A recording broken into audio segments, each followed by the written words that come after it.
Ya, Assalamualaikum warahmatullahi wabarakatuh dan selamat pagi. Jadi, kemarin saya janji materi terkait dengan Bluetooth dan sebelum kita mulai saya bahas tugas dulu. Jadi Bluetooth ini menjadi tugas Anda ya, menjadi tugas Anda untuk 2 minggu ke depan ya, untuk 2 minggu ke depan. Tanggalnya itu hari Kamis kita kuliah ya, kumpulnya tanggal 4 Februari ya. Jadi untuk memudahkan Anda agar banyak waktu untuk mengupload ya, tanggal 4 Februari pukul 8 pagi ya. 4 Februari pukul 8 pagi ya. Itemnya ya, silahkan Anda ikuti slide ini dan silahkan Anda kembangkan lagi kalau ada yang kurang ya. Terus waktunya minimal 40 menit ya. Waktunya minimal 40 menit. Videonya bisa dipotong-potong seperti yang saya jelaskan kemarin. Videonya bisa dipotong-potong. Misalnya per 10 menit biar ringan silahkan karena di formnya nanti bisa memasukkan link lebih dari satu seperti itu. Oke ya. Lanjut Bluetooth. Kalau Bluetooth itu saya kira Anda sudah sering menggunakan, ya sering pakai. Jadi kita kadang sering menggunakan keyboard Bluetooth, ya. Terus headset, ya. Kemudian putar musik, ada namanya speaker Bluetooth kan. Di HP sumbernya, yang bunyi di speaker Bluetoothnya.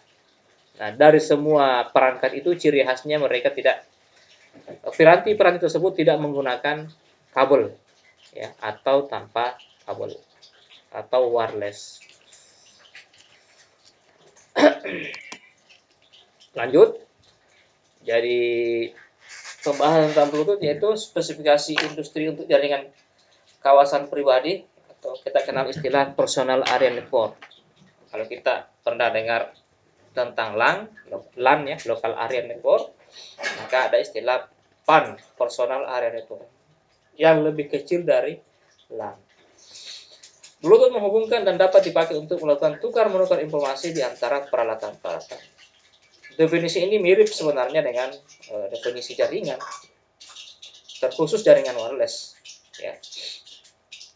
Kemudian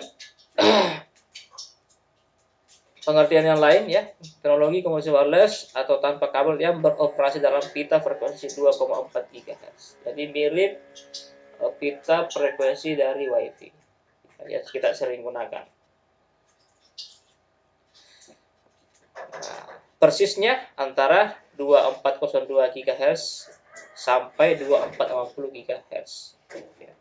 Dengan menggunakan ya sebuah frekuensi computer receiver, ini ada salah ketik yang mampu menyediakan layanan komunikasi data dan juga suara secara real time antara host-host Bluetooth dengan jarak jangkauan layanan yang lebih terbatas. Jadi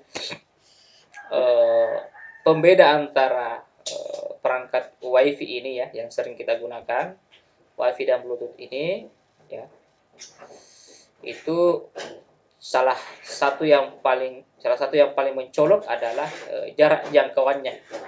Bluetooth itu jarak jangkauannya lebih terbatas dari perangkat WiFi yang kita pakai. Ya, jadi access point itu yang kita pakai kadang ya jaraknya itu bisa sampai beberapa ya, kalau loss itu ya bisa sampai ratusan meter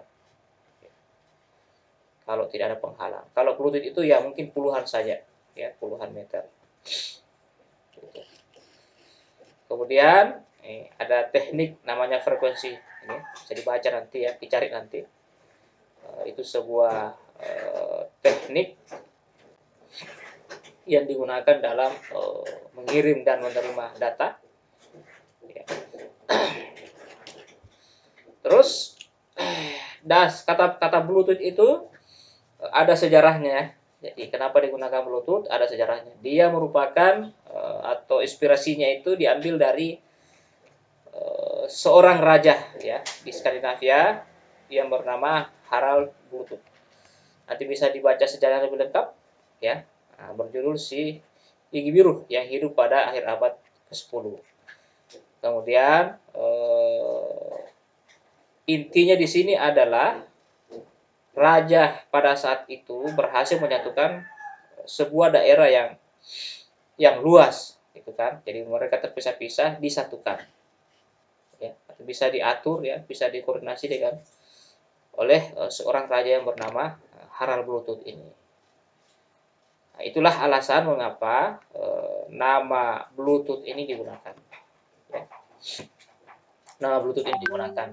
Kenapa? Karena ya itu dia bisa menyatukan ya.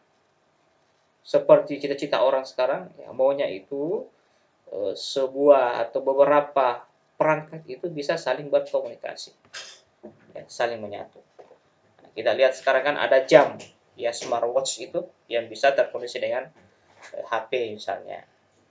Terus laptop itu ya bisa memiliki keyboard ya, terus ada headset, mouse-nya juga mereka saling komunikasi dan dihubungkan dengan Bluetooth ya. Bluetooth.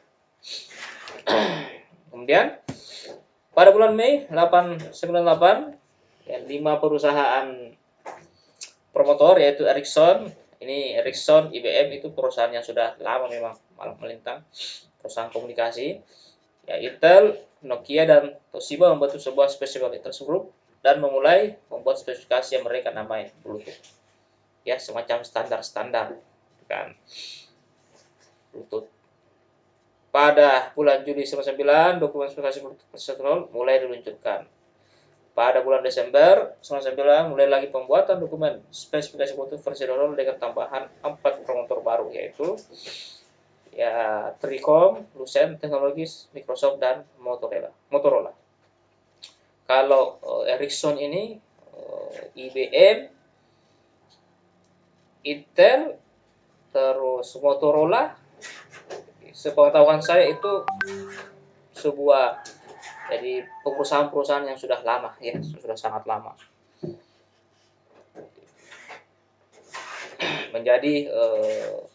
menjadi pelopor-pelopor teknologi.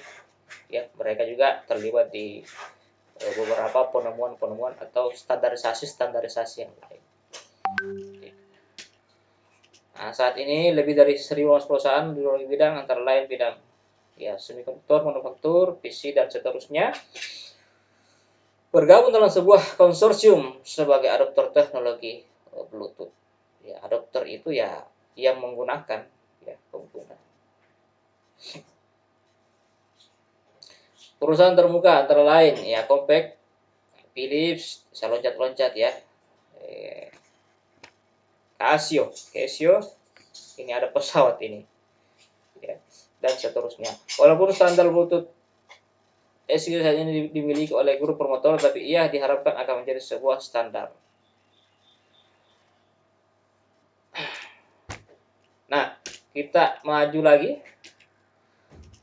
Dalam Bluetooth itu, ya, ketika sebuah perangkat, ya, sebuah ya, minimal 2 buah perangkat saling terhubung. Ya, mereka membentuk sebuah jaringan kecil yang bernama Piconet. Ya. Dari kata Pico dan net. Ya, dari kata Pico dan net. Jadi dua perangkat terhubung akan membentuk sebuah kelompok jaringan yang disebut dengan Piconet.